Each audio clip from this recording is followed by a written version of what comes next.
Bueno, pues buenas noches. Presentamos a José Alexis Pulido Álvarez. Él es residente de cirugía y se encuentra en este momento haciendo Sonora su residencia. Y pues presentó, como les comenté anteriormente, en la reunión regional del Colegio de Cirujanos, este caso. Y pues con todo el entusiasmo del mundo lo ha preparado y pues más adelante vamos a presentar a sus mentores, pero le damos la más cordial bienvenida. A favor de compartir pantalla, Alexis. Su subsede es el Hospital General de Zona número 5 de Nogales. Y pues adelante. La audiencia es toda tuya y bienvenido a esta noche de La Voz del Residente. Hola, muy buenas noches a todos. Primeramente, agradecer el espacio a la doctora López Gavito por permitirme estar aquí con ustedes. Es para mí un honor poder hablar un poco de lo que hemos venido trabajando en el servicio de cirugía oncológica. Y bueno, como lo comentaba anteriormente, yo estoy realizando mi residencia, soy R1 de cirugía general en el Hospital General de Zona número 5 de Nogales, Sonora. Y pues bueno, vamos a hablar sobre un sarcoma pleomórfico indiferenciado primario de páncreas, una rara entidad. Es un reporte de caso que ya se subió a la revista del IMSS, actualmente se encuentra en proceso de revisión. Sin embargo, previamente a la presentación de dicho caso, vamos a hablar sobre algunas generalidades de tejidos blandos, tanto de extremidades como de retroperitoneo. Y pues bueno, esta es la imagen que se postuló de manera inicial para poder realizar, pues vaya, la publicidad de esta conferencia.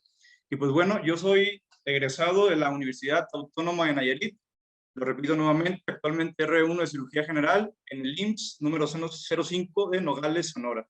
Vamos a iniciar con las cuestiones epidemiológicas que considero que son de vital importancia en este tipo de tumores. Bien, los sarcomas de tejidos blandos constituyen aproximadamente menos del 1% de los tumores sólidos en adultos y aproximadamente el 15% en niños. Actualmente existen 50 tipos histológicos de sarcomas. La mayoría afectan directamente a extremidades, en un 50%, que es la mayor proporción en cuanto a porcentajes. De igual manera, a nivel de tronco, un 19%, a nivel de retroperitoneo, un 13%, y finalmente cabeza y cuello en un 9%. Ojo, a nivel de retroperitoneo, que como lo mencioné anteriormente, un 13%, es el caso en el que nos vamos a abocar más adelante, que es el caso que se llevó a cabo en nuestro hospital, el cual fue estudiado, fue intervenido de manera quirúrgica y actualmente se encuentra en proceso de seguimiento. Bien, la mayoría de estos casos no están asociados a algún factor de riesgo conocido, sin embargo, la literatura menciona que existen algunos aspectos epidemiológicos, tales como procesos relacionados a trauma, algunas alteraciones de tipo genética, alteraciones moleculares, a nivel cromosómico también. Y pues bueno, no descartar también la importancia que tiene en la aparición de este tipo de sarcomas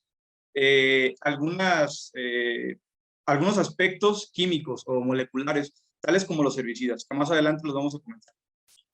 Bueno, es ligeramente más frecuente en hombres que en mujeres y puede verse en todas las edades. Sin embargo, el pico de incidencia oscila entre los 40 a los 60 años de edad, de acuerdo a la literatura mundial reportada. Y pues bueno, es vital también conocer que la supervivencia general a 5 años en un paciente con sarcoma de tejidos blandos de manera general oscila entre el 50 y el 60%. Bien, ahora como definición, el término sarcoma se refiere a tumores simplemente del tejido conectivo. Estos van a constituir un grupo heterogéneo de tumores sólidos raros. En su mayoría se van a originar a nivel del tejido mesenquimal. Bueno, los vamos a dividir en dos grandes grupos, que son los sarcomas de tejidos blandos, que van a incluir grasa, músculo, nervios, vasos, así como también otros tejidos conectivos, y sarcomas de hueso. Es importante conocer también el aspecto epidemiológico en este tipo de categorías, ya que un 80-90% van a corresponder a sarcomas de tejidos blandos y un 10% van a corresponder a sarcomas óseos. Ya más adelante vamos a ver una clasificación que nos proporciona la Organización Mundial de la Salud. Bien, en cuanto a aspectos de etiología y factores de riesgo, como lo mencioné, el trauma es uno de los aspectos que actualmente reporta la literatura mundial. A pesar de que la mayoría de estos sarcomas de tejidos blandos y de retroperitoneos no se asocian a un factor de riesgo en específico conocido. Sin embargo, en este esquema vemos un panorama general que en la actualidad se le atribuye a dicha aparición. Trauma, por ejemplo, el posparto o bien el antecedente de algún traumatismo de alguna extremidad, es uno de los factores actualmente conocidos que predispone a dicha aparición. De igual manera, elementos químicos como algunos fertilizantes, arsénicos, pesticidas, también participan de manera directa o indirecta en la aparición de los sarcomas de tejidos blandos. Al igual que aspectos genéticos como poliposis adenomatosa familiar, neurofibromatosis, síndrome de Li-Fraumeni, son algunos de los síndromes que se asocian de manera directa a la probable aparición o que predisponen. De igual manera, anormalidades moleculares, como algunas alteraciones genéticas directamente relacionadas a P53, que es el que mayormente se presenta. Asimismo, exposición a radiación. La literatura mundial refiere que la exposición a la radiación tiene que ser 10 años posterior a la aparición o a la intervención de esta. 10 años después va a aparecer el sarcoma. De igual manera, linfedema crónico y pues bueno, estos son algunos de los aspectos generales o factores de riesgo que van a predisponer a la aparición de este tipo de tumores.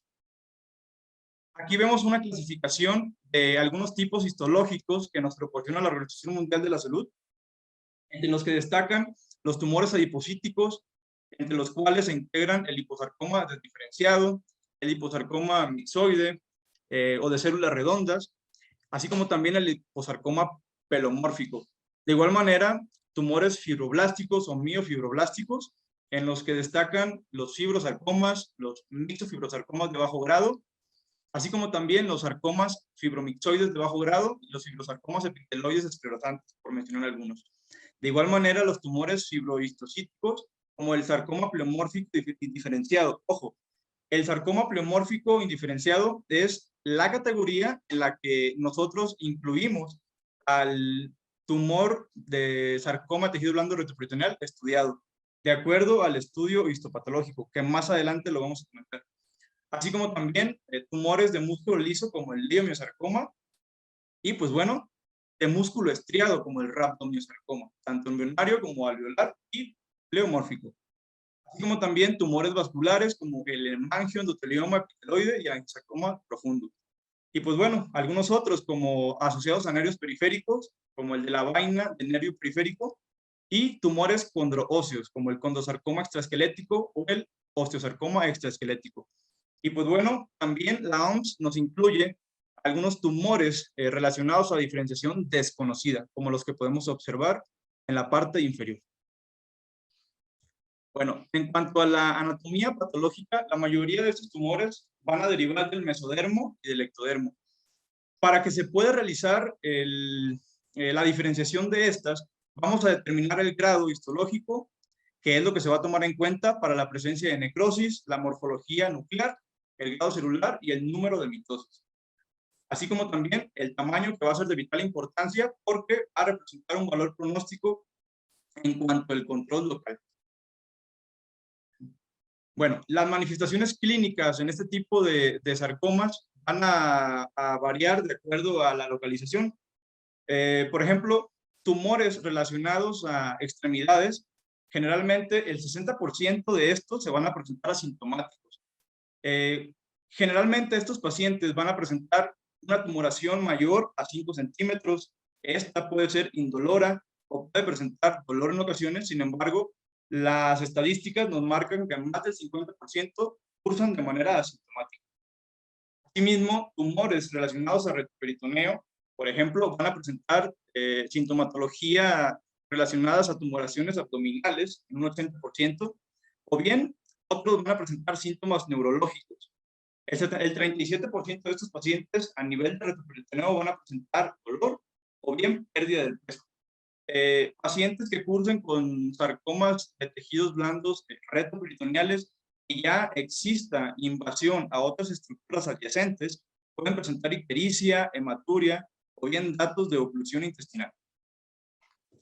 Bien, en cuanto al diagnóstico, el estudio inicial ante la sospecha de un sarcoma de tejidos blandos a nivel de extremidades siempre va a ser una radiografía de la región afectada, tanto de la región afectada como de tórax, para determinar la posible presencia de metástasis a nivel pulmonar.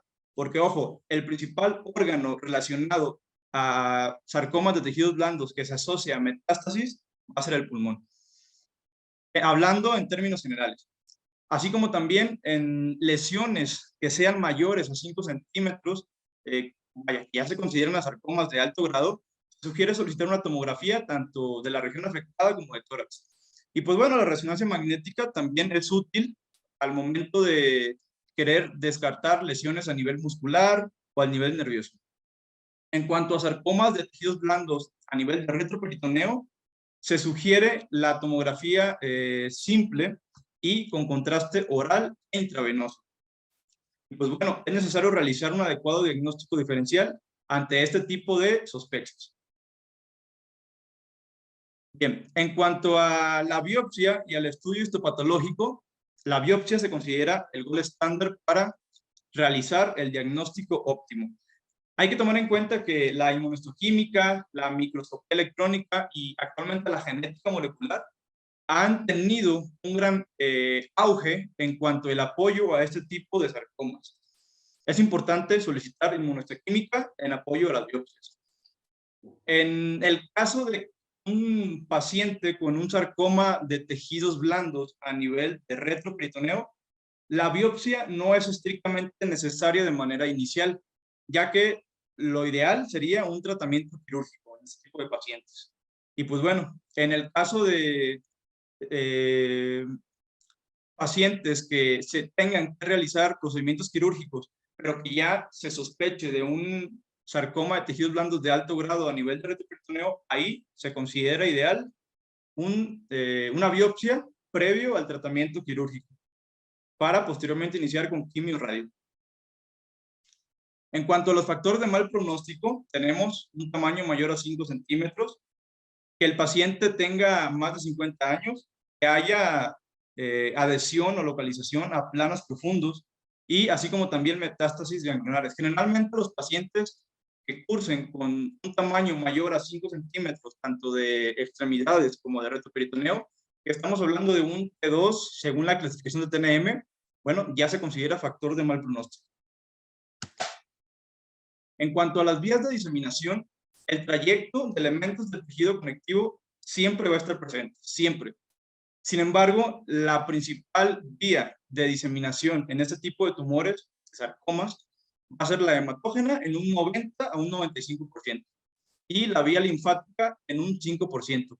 Y como lo mencioné con anterioridad, las metástasis al pulmón van a ser las metástasis número 1 o el principal sitio de metástasis. Sin embargo, a nivel de retroperitoneo no se debe descartar metástasis a otros órganos a nivel retroperitoneo. Aquí tenemos la clasificación TNM para sarcomas de partes blandas. Vemos que un paciente que curse con un T1 es un tumor menor a 5 centímetros en su diámetro mayor. Este lo vamos a dividir en dos, T1A y T1B, que va a corresponder a un tumor superficial o T1B a un tumor profundo. Estos se consideran sarcomas de bajo grado. A diferencia de un T2, por ejemplo, un tumor mayor a 5 centímetros en su diámetro mayor, vamos a tener que un T2A va a ser un tumor superficial, pero de alto grado, y un T2B un tumor profundo de alto grado. De igual manera, considerar la presencia o no de metástasis a nódulos regionales o tanto a algunos otros sitios. Y pues bueno, en términos generales, esta es la clasificación más utilizada para sarcomas de partes blandas. El tratamiento de elección o el gold estándar es la resección quirúrgica total. Sin embargo, se debe de considerar que deba realizarse con márgenes negativos de al menos 2 centímetros. Esto lo marcan las guías y la literatura mundial, que la resección amplia siempre tiene que ser con 2 centímetros. Se considera una resección óptima. Sin embargo, la radioterapia también va a impactar en el control local de este tipo de pacientes. La radioterapia la podemos dividir en dos, tanto en radioterapia preoperatoria o radioterapia posoperatoria. La preoperatoria va a facilitar la resección y la disminución de la recurrencia. La posoperatoria generalmente se va a utilizar para sarcomas de alto grado en situaciones en las que no fue posible llevar a cabo una resección total del tumor. En cuanto a la quimioterapia, bueno, pues esta va a disminuir el 10% de la recurrencia. Dentro de los agentes quimioterapéuticos más utilizados encontramos las antraciclinas, la ifosfamida y la roxorubicina. Es importante guiar un seguimiento en este tipo de pacientes. El seguimiento en estos grupos lo vamos a dividir en dos: pacientes con bajo riesgo de recurrencia y pacientes con alto riesgo de recurrencia. Aquellos pacientes con bajo riesgo de recurrencia, es decir, un T1, por ejemplo, el seguimiento debe ser cada 6 meses durante los primeros 2 años y posteriormente cada 12 meses. ¿Cómo debe ser este seguimiento? Bueno, pues con una radiografía de control o con una tomografía de control, de preferencia de tórax, para determinar las posibles metástasis a nivel pulmonar. Sin embargo, en pacientes que hayan tenido un T2, por ejemplo, o se considera que el seguimiento se realice cada 3 meses durante los primeros 2 años y ya posteriormente cada 6 meses por 3 años y después cada 5 años de forma anual. De igual manera, con una tomografía de control.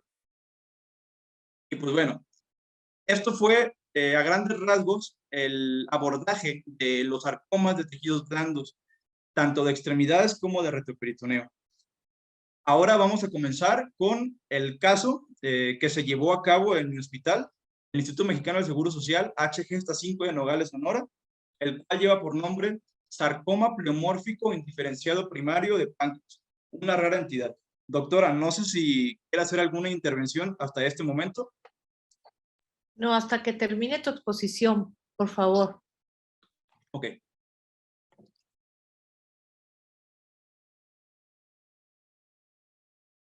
Bueno, como introducción, tenemos que el sarcoma pleomórfico indiferenciado es una neoplasia maligna, caracterizada por células pleomórficas.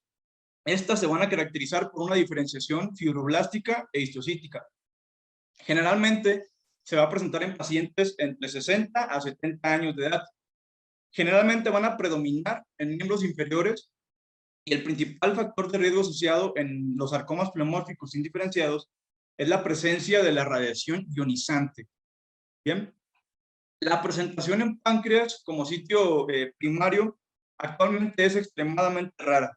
De ahí la importancia de que se realice este reporte. Vemos aquí los objetivos generales. Es hacer un reporte de caso que tenga peso epidemiológico y estadístico, que tenga utilidad clínica para realizar un diagnóstico diferencial y un tratamiento adecuado. Bien, el sarcoma pleomórfico indiferenciado, hablando únicamente de tejidos blandos, pero específicamente de retroperitoneo y de extremidades inferiores, junto con el liposarcoma y el leiomiosarcoma, es la neoplasia maligna más frecuente en el grupo etario entre los 60 a los 70 años de edad. Sin embargo, el tumor primario en páncreas es extremadamente raro y representa el 0.1% de los casos. ¿Y por qué me llamó la atención realizar este reporte? Porque actualmente no existen registros nacionales de su incidencia ni reportes de caso que describan las características clínicas en este tipo de pacientes, ni de imagen para brindar un tratamiento, un diagnóstico y un tratamiento apropiado. Bien, por lo anteriormente mencionado, voy a proceder a la presentación del caso clínico en cuestión. Es un paciente masculino de 64 años de edad con antecedentes personales patológicos negados, NEA crónico-degenerativas, alergias negadas, cirugías previas negadas. Es originario de Caborca, Sonora. El paciente es trabajador en obras de construcción. Bien, inicia con su cuadro clínico hace aproximadamente 4 meses de evolución, caracterizado por distensión abdominal y sensación de plenitud postprandial. Además, refería dolor de intensidad leve a moderada, el cual solía menguar con la ingesta de analgésicos de venta sin prescripción. El paciente siempre negó pérdida de peso.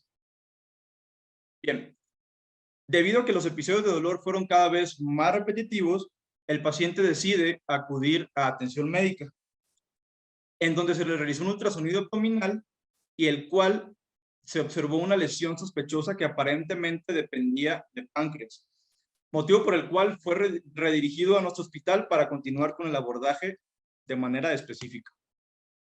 Como lo mencionó anteriormente el caso, el paciente no tenía antecedentes de pérdida de peso ni otra manifestación sistémica.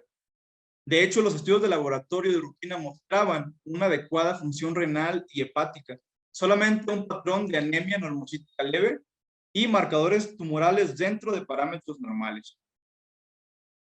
Bien. Al no contar con las imágenes del ultrasonido que se le fue efectuado en primera instancia, decidimos someter al paciente a una tomografía contrastada de tórax y abdomen, en la cual se evidenció la presencia de una neoformación en cuadrante superior izquierdo, con aparente dependencia de ayuno, de forma redondeada, con medidas de 143 por 121 por 132 milímetros en sus ejes principales, y un volumen aproximado de 1200 cc, de contenido de densidad líquida y porción sólida, con reforzamiento positivo importante al medio de contraste. Una pared aproximadamente de 5 milímetros de grosor que desplazaba estructuras adyacentes, muy sugestivo de un tumor del estroma gastrointestinal, tal como se muestra en la tomografía. Bien, por los hallazgos descritos con anterioridad, sometimos al paciente a una laparotomía exploradora, con la finalidad de identificar la lesión, tomar una biopsia, para definir una estrategia terapéutica. Sin embargo, al momento de entrar a cavidad abdominal, se identificó que la gran neoformación era dependiente del cuerpo y de la cola del páncreas, y que además estaba adherida parcialmente al hígado, como se muestra en imagen A. Por ello se decide en ese momento llevar al paciente a un procedimiento de una pancreatectomía parcial, con intención de una resección máxima posible de la masa tumoral. Bien, esta imagen representa el reporte histopatológico en el cual se describieron células pleomórficas multinucleadas con elementos adenoides, así como también necrosis importante e índice mitótico elevado. La inmunohistoquímica fue negativa a desmina y a proteína MDM2, así como también positividad focal para CKD4. Esto compatible con un sarcoma pleomórfico indiferenciado de alto grado, tal como se muestra en el panel A y en el panel B. Bien, esta es una imagen que representa la tomografía previa al procedimiento quirúrgico. La imagen del panel A es la que se tomó antes de la cirugía y la B es la tomografía de control posterior a la pancreatectomía parcial. Y pues bueno, en esta se pudo apreciar la presencia de una masa a nivel del cuerpo del páncreas de 10 por 7 por 8 centímetros, pared engrosada de igual manera de 5 milímetros, que continuaba reforzando al administrar medio de contraste. Bien, tomando en cuenta la enfermedad residual descrita con anterioridad en la tomografía de la imagen B, se decide el paciente enviar a tratamiento a base de radioterapia definitiva y además a quimioterapia adyuvante, con un régimen basado en doxorubicina e ifosfamida. Actualmente el paciente se encuentra en seguimiento a cargo del servicio de oncología médica. Bien, en cuanto a los argumentos del caso anterior, tenemos que el sarcoma pleomórfico indiferenciado es un tumor mesenquimatoso, maligno, de histogénesis indefinida. Anteriormente se le conocía como histiocytoma fibroso maligno. Y como lo mencioné con anterioridad en la parte de la introducción, el antecedente de radiación ionizante es el principal factor de riesgo. Sin embargo, este paciente nunca había sido sometido a radiación. Un 5% de estos portadores van a presentar metástasis pulmonares al momento del diagnóstico.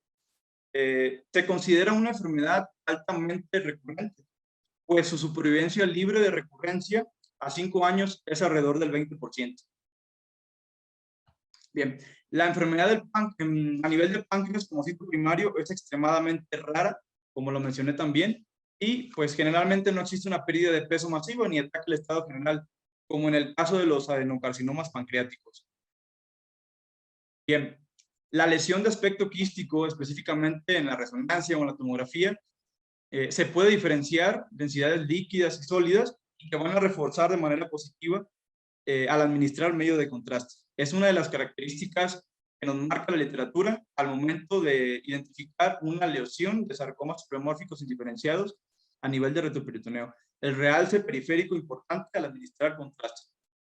Y pues bueno, el potencial metastásico es relativamente elevado, por eso se recomienda un tratamiento quirúrgico radical. Bien, aquí les puse unas tablas que corresponden a los sarcomas pleomórficos indiferenciados primarios de páncreas que son reportados hasta la fecha en la literatura mundial. ¿Por qué lo puse? Porque me llama la atención que en todos los registros aparecen países, pero no aparece México. Entonces, en la literatura mexicana no encontré ningún reporte de caso relacionado a sarcomas de páncreas como sitios primarios. Vemos, por ejemplo, que la mayoría corresponden a Estados Unidos, Reino Unido, Japón, y la mayoría también son más frecuentes en el sexo masculino, como se comentó con anterioridad. La edad igual oscila entre los 40 a los 70 años. Vemos esta, vemos la siguiente. De igual manera, países como Japón, España, Alemania, Canadá, Estados Unidos nuevamente, vemos las características epidemiológicas relacionadas a sexo, que la mayoría son del sexo masculino. Y vemos nuevamente la edad, que oscila entre los 30 a 70 años de edad. Pues bueno, de igual manera también aquí, algunos otros países, la edad y el sexo que mayormente domina. Bien, como conclusión, el sarcoma pleomórfico primario de páncreas es una enfermedad extremadamente rara. Como lo mencionamos también, a nivel de una tomografía, va a ser muy característico ver densidades líquidas o sólidas que van a reforzar de manera positiva a la administración del medio de contraste, sobre todo en zonas periféricas. Y pues bueno, el tratamiento de este tipo de sarcomas más efectivo sigue siendo la resección total. Sin embargo, actualmente la literatura mundial comenta o sugiere la utilización de la radioterapia, así como esquemas quimioterapéuticos basados en antraciclinas. Y pues bueno, este ha sido el reporte de caso que se estudió en mi hospital y pues por mi parte ha sido todo. Muchas gracias. Les agradezco la visita en esta charla y no sé si tengan alguna pregunta o algún comentario que quieran realizar. Sí, vamos a proceder en este momento, si nos dejas de compartir pantalla, a los comentarios de nuestra mentora de esta noche, que es la doctora Catalín Sarre. Ella es egresada de la Universidad La Salle, mi universidad. Estudió cirugía en el Instituto de Ciencias Médicas y Nutrición Salvador Subirán. Asimismo, cuenta con la maestría en Ciencias Quirúrgicas de la Universidad de Edimburgo, en Escocia, Administración de Hospitales por la Universidad de Anáhuac, y actualmente está cursando la especialidad de cirugía oncológica en Toronto, Canadá. ¿Nos dejas de compartir pantalla, por favor, para que proceda a hacer sus comentarios la doctora Sarre? Sí, enseguida. Muchísimas gracias, doctora López Gavito, por la invitación a este panel y bienvenidos sean todos. Doctor José Alexis Pulido, me parece un caso muy interesante el que presentas y me gustaría hacer un par de comentarios con respecto al tema. Creo que la intención de presentar casos así poco frecuentes es muy buena porque necesitamos enfatizar la importancia del adecuado diagnóstico y tratamiento de estos pacientes. En cuanto a tu revisión de bibliografía, me pareció muy completa. Me gustaría nada más puntualizar algunas cosas. Sabemos que los sarcomas de tejidos blandos en general son tumores ultra raros, ¿no? Con una incidencia de menos del 1% en la población general.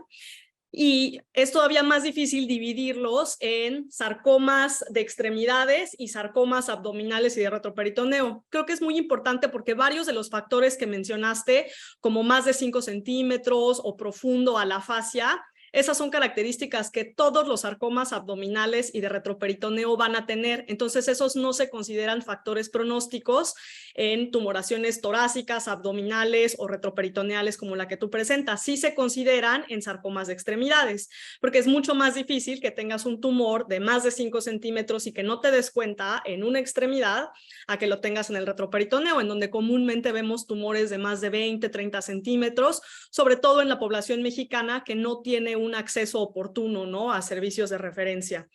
Y de igual manera, casi todos los tumores torácicos, abdominales y de retroperitoneo van a estar por debajo de la fascia, entonces eso tampoco se considera un factor pronóstico en sarcomas retroperitoneales, ¿no? Existe, yo me acuerdo que cuando yo era residente crecimos con este dogma de que no, todo paciente que tú sospeches que tiene un sarcoma de partes blandas hay que hacerle resonancia, ¿no? Y eso pues sabemos que actualmente es falso, como bien lo mencionaste, el estudio adecuado para estadificar un paciente es una tomografía de tórax y abdomen para buscar metástasis a distancia, como bien dijiste es raro que hagan metástasis ganglionares.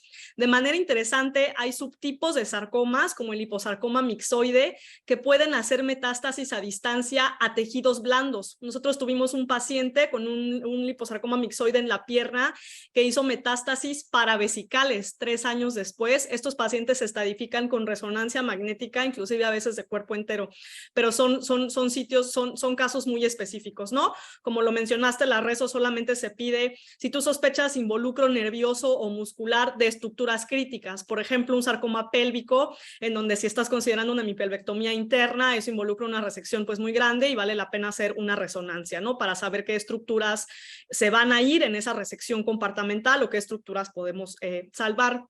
Quizá el punto más importante que me gustaría resaltar de tu presentación es que mencionas que la biopsia preoperatoria no es necesaria.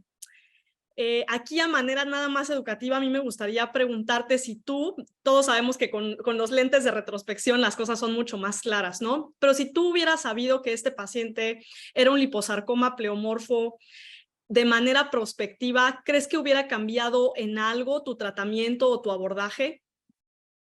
Pues relativamente no, doctora. Okay. No hubiera cambiado el tratamiento o el abordaje de este paciente. A mí quizá ahí me gustaría recalcar el trabajo que han hecho recientemente, sobre todo los centros de los grupos de trabajo de Francia, de Italia, de Estados Unidos y de Canadá, resaltando el papel de la resección compartamental en estos pacientes, ¿no? Sabemos, mencionaste igual el margen de resección de 2 centímetros, pues en el abdomen no podemos medir en centímetros, ¿no? Porque los órganos se mueven y sabemos que las barreras son otras, ¿no? Si bien el retroperitoneo es un compartimento virtual, por así decirlo, que no tiene como barreras rígidas, sí existen límites definidos en el retroperitoneo para la resección compartamental. Y esto es muy importante porque se ha descrito que el factor pronóstico modificable más importante en los pacientes con sarcomas retroperitoneales es una resección inicial completa. Y por completa se refiere a una resección compartimental que involucra todos aquellos órganos no críticos, por así decirlo, con los que el tumor entra en contacto, ¿no? O sea, si es necesario hacer una nefrectomía unilateral, una hemicolectomía unilateral, como ustedes lo hicieron, una hepatectomía no anatómica o parcial, ¿no? Y me llamó la atención en la tomografía de seguimiento que no sé si vi bien o no, que fue preservador de vaso, ¿no? Pero en este caso, pues el vaso tampoco se considera un órgano crítico, y en ese afán por conseguir márgenes R0, se hacen este tipo de resecciones compartimentales, ¿no? Y es ahí donde el papel de la biopsia preoperatoria juega un papel crucial, ¿no? Porque si esto es un GIST, no hay necesidad de hacer esa resección, ¿no? Con que tengas una resección completa, no haya ruptura capsular, con eso es más que suficiente, versus si sabemos que esto es un sarcoma de entrada, ¿no? Ahora, no todos los sarcomas son iguales. Por ejemplo, en un tumor fibroso solitario, tu riesgo de recurrencia local es mucho menor que un sarcoma pleomorfo indiferenciado, entonces puedes quizá obviar esta resección compartimental, no así en un pleomorfo indiferenciado, en un liposarcoma desdiferenciado, ¿no? O en un leiomiosarcoma. Entonces, actualmente se resalta el papel de esta resección quirúrgica adecuada a la biopsia preoperatoria. Esos márgenes quirúrgicos necesariamente los tienes que planear de manera preoperatoria y para eso se necesita la biopsia. Entonces, estamos actualmente intentando cambiar esta cultura muy permeada, sobre todo entre los cirujanos de nuestro país, pues no va a cambiar tu tratamiento, sí lo cambia, ¿sale? Entonces, los estándares de tratamiento actual a nivel internacional es que sí se debe hacer biopsia preoperatoria.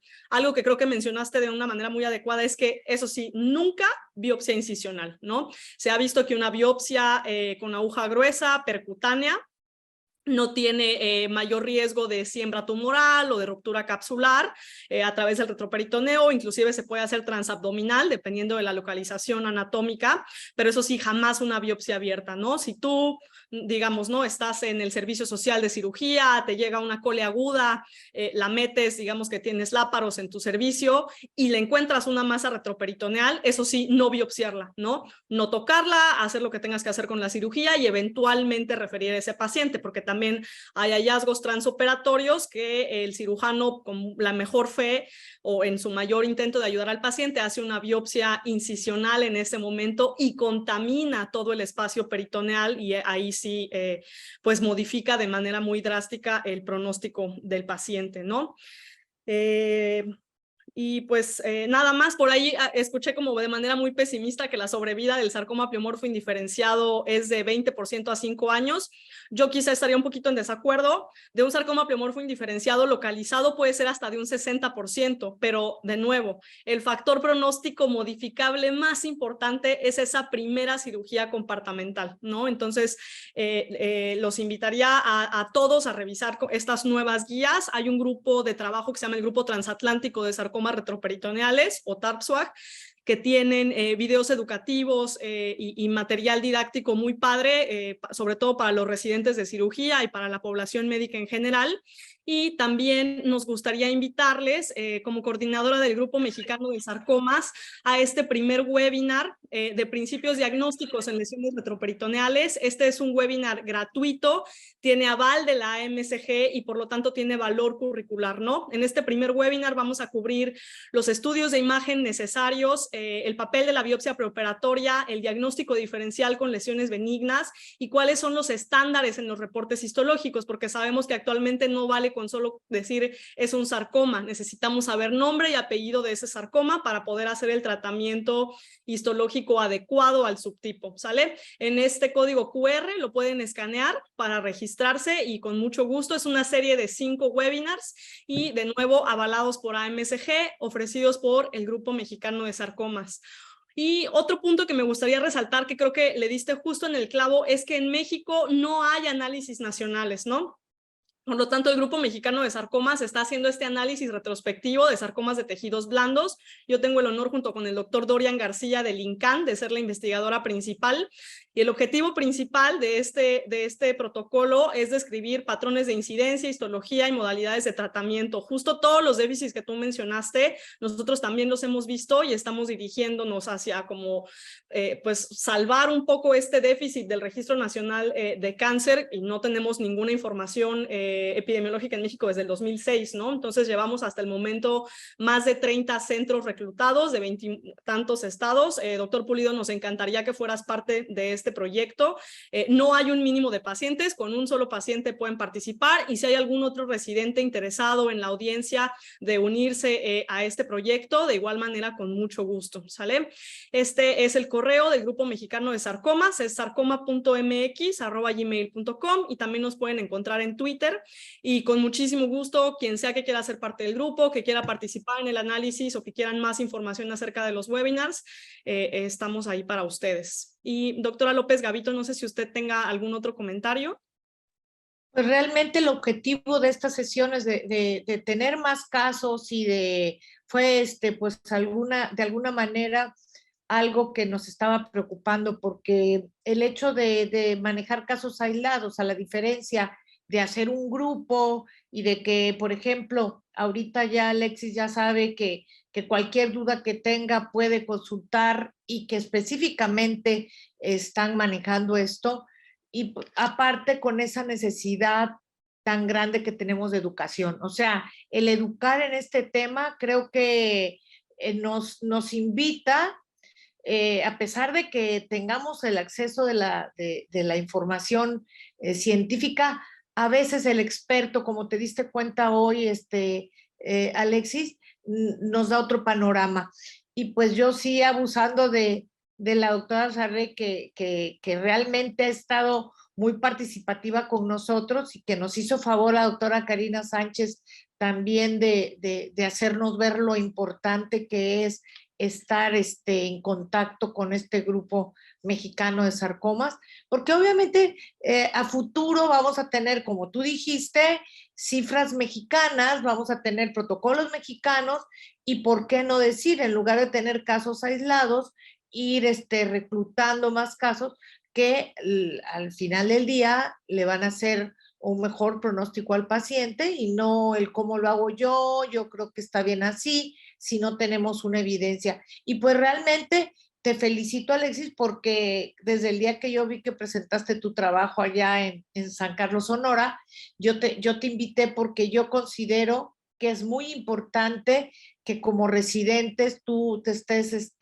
esta experiencia que hoy tuviste, que tuviste una excelente mentora y pues a nivel internacional, porque ella ya está en las ligas mayores, pero con esa accesibilidad de estar con nosotros y pues invitamos a toda la audiencia que si alguna tiene alguna pregunta, pues nos las haga saber y si no, pues hasta ahorita Catherine y Alexis, puras felicitaciones, ¿verdad?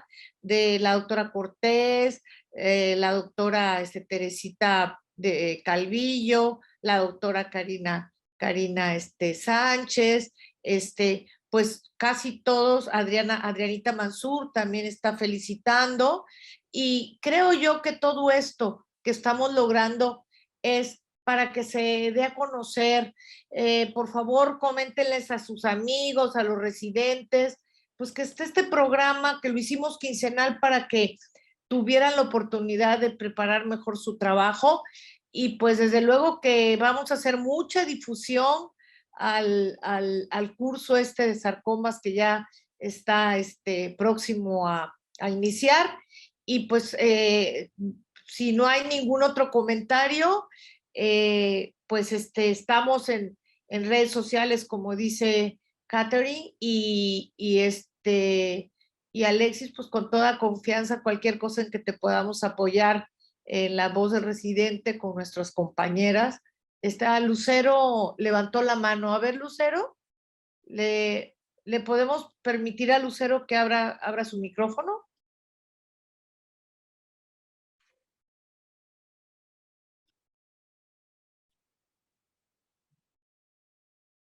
Rubén, ¿si le puede permitir a Lucero que abra su micrófono? Adelante, Lucero. Hola, buenas noches. Te escuchamos. Buenas noches, saludos a todos. Pues para felicitar a Alexis, residente del Hospital HGZ5 de Nogales. Sí, igual desde el Congreso de San Carlos, lleva muy bien trabajo y pues también invitar a todos los residentes para que se unan a estas actividades, pues no, desde el R1, porque son actividades en las cuales se tienen que involucrar y para estarnos actualizando también y para ir viendo cómo se desenvuelven también los residentes en los diferentes años, ¿no? No esperar hasta el último año para sacar trabajo, sino desde el R1 vamos canchando los casos y vamos canchando muy buenos casos. Entonces, muchas felicidades a Alexis por su presentación y que siga hacia adelante. Felicidades. Bueno, pues como te digo, hay muchas felicitaciones, muy buen caso y pues creo yo que lo que estamos queriendo lograr es permear esta cultura de, pues primero animarse a presentar, segundo, creo yo que también quiero agradecer a todo ese gran grupo de cirujanas que cada 15 días están presentes en este foro y pues que ellas a su vez están transmitiendo como mentoras a sus residentes todas estas enseñanzas con el ánimo de que también se animen a presentar. Y pues, Catherine, vamos a estar muy intensos con las redes sociales para que tengamos mucha audiencia en el curso. Te mando un abrazo desde Mazatlán, a donde hace mucho calor, a donde está fresco, donde está haciendo frío. Y y Alexis, pues el próximo caso que tengas, contáctame inmediatamente y pues te ayudamos a que lo presentes. Y pues saludos a todos de las diferentes entidades federativas que se conectaron y pues a nuestros queridos amigos de Sonora. Les vamos a dar la despedida, no sin antes agradecerles que cualquier residente que quiera participar o un mentor que tenga un residente que lo quiera promover para que tenga esta valiosa experiencia, porque acuérdense, es de residentes para residentes y nosotros lo único que hacemos es profesionalizar el programa. Les mando un fuerte abrazo a todos y nos vemos en 2 semanas si Dios quiere, y dependiendo del tema vamos a solicitar que las mentoras nos apoyen. Y pues bueno, les doy el comercial, también quedó grabado en el YouTube y en Facebook, por si a partir de mañana en la tarde ya pueden ver el programa.